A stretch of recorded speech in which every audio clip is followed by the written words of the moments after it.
SRT 열차가 정차하는 서울 수서역 앞입니다. 긴 줄은 역 출입구까지 이어집니다. 수서역에서 인근 대형 병원으로 가는 셔틀버스 정류장입니다.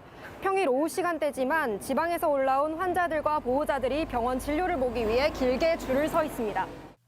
포항에서 암 치료를 위해 올라온 환자는 오는 데만 수시간이나 걸렸다고 했습니다. 아침 몇 시 차 타고 오셨어요? 아침에 8시에서 집에서 나와가지고 9시 40분 찼다. 한 14시간, 걸려요. 길게는 15, 16시간까지. 뭐 시범 연착해 보면 거차 못 다가 싶어가지고 막 아픈 몸을 막 끌고 막 달리거든. 달리면 병원으로 지금 오기 전에 한번 사람이 지쳐. 울산에서 오는 환자는 교통비 부담이 크다고 했습니다.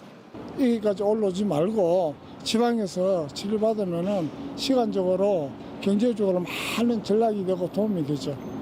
아예 병원 인근에 방을 얻는 환자들도 있었습니다.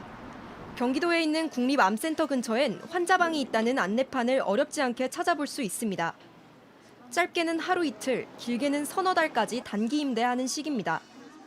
두 분이시면 하나짜리 70세부터 시작하면 되고 단독으로 스리림이 있고 3층에 특실도 있고. 환자와 보호자들은 지역을 오가는 비용과 시간을 아끼기 위해 병원 근처에서 머무는 걸 선택했다고 했습니다. 강주에서 올라오시니까 가까운 데 거리에 있잖아요. 검사가 장기간이라 피곤하시니까 바로 앞에서. 지역 간 의료 격차는 계속 커져 환자들이 수도권에 몰리고 있습니다.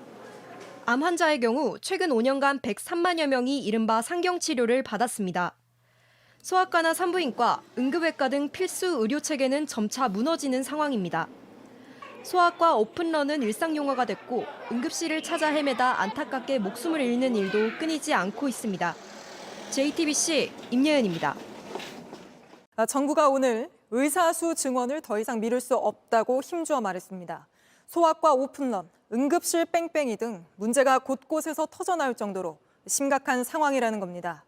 하지만 이번에도 의사협회는 격렬하게 반대하며 파업 카드를 만지작거리고 있습니다. 소아과 오픈런의 당사자인 소아청소년과 의사들을 이끄는 회장은 의협과 별도로 의사 파업을 주도하겠다고까지 밝히기 했습니다. 이러다 정부가 또 한 발 물러서는 건 아닌지 우려도 나오는데 지금 긴급회의를 막 시작한 의사협회로 가보겠습니다. 자, 황예린 기자, 지금 어떤 얘기가 오가고 있습니까? 파업도 혹시 거론이 되고 있나요? 네, 의협의 긴급회의는 50분 전부터 시작됐는데요. 회의 직전 이필수 의협회장은 입장문을 발표했습니다. 만약 정부가 의료계와 소통 없이 일방적으로 정원수 발표를 강행한다면 모든 수단을 동원한 강력한 투쟁에 나설 거라고 했습니다. 한 관계자는 회의 직전 취재진에게 정부가 의협과 협의 없이 증원 규모를 500명, 1000명 이런 식으로 언론에 흘렸다면서 사실상 뒤통수를 맞았다는 격앙된 분위기를 전하기도 했습니다. 현재는 당장 파업 카드까지 내밀지 아니면 비판 수준으로 마무리할지 다각도로 대응 방안을 논의하고 있습니다. 네, 그런데 특히 소아과 같은 경우에는 오픈런 문제가 터져 나왔잖아요. 그런데 왜 이 소아청소년과 의사회장은 파업하겠다, 의사 오래 한 사람이 장관해야 한다 이런 말까지 하면서 반대하고 있습니까? 네, 임현택 대한소아청소년과 의사회장은 오늘 오전 정부가 의대 정원을 늘리는 건 조규용 보건복지부 장관이 정책에 대한 이해가 부족해서라고 그러면서 이렇게 말했습니다. 조규홍을 즉각 경질해야 합니다. 적어도 20년 이상 잘 아는 의사를 장관으로 임명해야 하고 37개월 넘게 공보위군의관 생활하지 않고 사병으로 입대하는 운동을 즉각 시행할 것입니다. 자진 사퇴야. 네, 이런 의사들 반발에 대한 정부의 입장은 어떻습니까? 네, 정부가 의사수 확대는 피할 수 없는 사실이라며 사실상 최후 통첩을 한 걸로 보입니다. 조규용 장관은 오늘 의사인력 관련 회의를 열면서 소아과 오픈런, 응급실 뺑뺑이와 같은 현실을 볼 때 의사수 증원은 더 이상 미룰 수 없다고 했습니다. 그러면서 의협의 인력 확충을 포함해 실현 가능한 대안을 달라고도 했습니다. 의협의 반발에도 의사 수는 확 늘릴 거라는 시사인과 동시에 대화의 창구도 일단은 열어둔 걸로 보입니다. 지금까지 의협회관에서 JTBC 황예린입니다.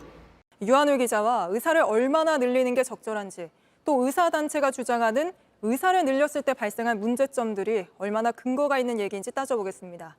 자, 유 기자, 실제 우리나라 의사 수가 얼마나 부족한 겁니까?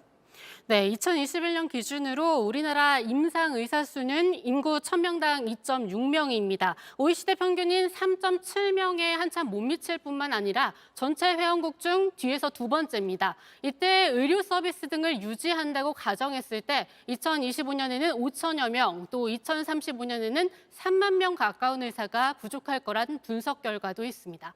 네, 그런데 의사단체는 의사를 늘릴 경우 의료 질이 떨어질 수 있다, 이렇게 주장하고 있는데요. 그게 얼마나 근거가 있는 얘기입니까?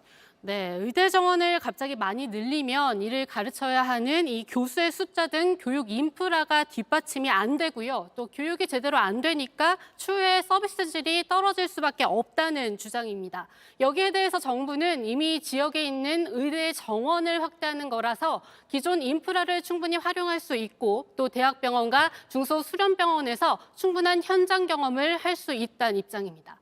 네, 사실 그 문제 같은 경우에는 로스쿨 도입 때도 비슷한 이야기가 있었죠. 그리고 의사단체가 또 하나 주장하는 게 국민의 의료비 부담이 의사가 늘어나면 또 늘어날 수 있다, 이런 얘기를 하고 있는데요. 네, 맞습니다. 이 의사 수를 늘리면 이 과잉 진료를 유발해서 부담이 커진다는 주장을 하고 있는데요. 물론 그럴 수도 있지만 관련 연구들을 좀 보면요. 의료비 지출에 의사 수가 끼치는 영향은 미미한 반면에 오히려 1인당 소득이나 이 고령층 인구 비중이 더 중요하다는 분석도 나와 있습니다. 이 의료기관이 부족한 지역에서만 의사 수가 늘면서 의료 의용이 증가했다는 연구 결과도 볼 수 있었는데요. 의료기관 간의 경쟁이 벌어지면 오히려 의료비가 줄어들 수도 있다는 의견 역시 나옵니다. 네, 그리고 또 하나가 의사 수를 늘린다고 해서 지금 우리가 필요한 부족한 그쪽 분야로 의사를 늘릴 수 있는 것이냐, 이건 굉장히 합리적인 문제 지적으로 들리는데 그 부분은 어떻습니까? 네, 정부도 이 문제를 해결하기 위해서 이 필수 의료 분야의 수가를 높이고 또 지역의 국립대병원 처우 개선 등을 준비하고 있습니다. 네. 장기적으로는 공공의대를 설립하고 또 지역 의사제를 도입해야 한다는 지적도 나오는데요. 이 부분은 19일 발표에서는 일단 빠진 것으로 보입니다. 이 의협의 반발이나 총선 일정 등의 발목이 잡히지 않으려면 정부의 종합적인 대책 마련이 필요해 보입니다. 네, 알겠습니다. 여기까지 짚어보겠습니다. 유한울 기자였습니다.